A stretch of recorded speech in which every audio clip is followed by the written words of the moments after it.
Hello and welcome to AI Basics. It's your host back again with yet another interesting tutorial video. In this video, I'm going to teach you how you can log out of your Elsa Speak account on your phone.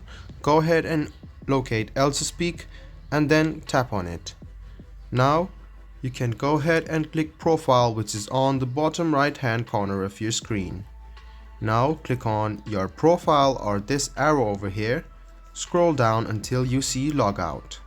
Now what you need to do is press Logout and you can see that you have now been logged out of Elsa. So it's quite simple, guys.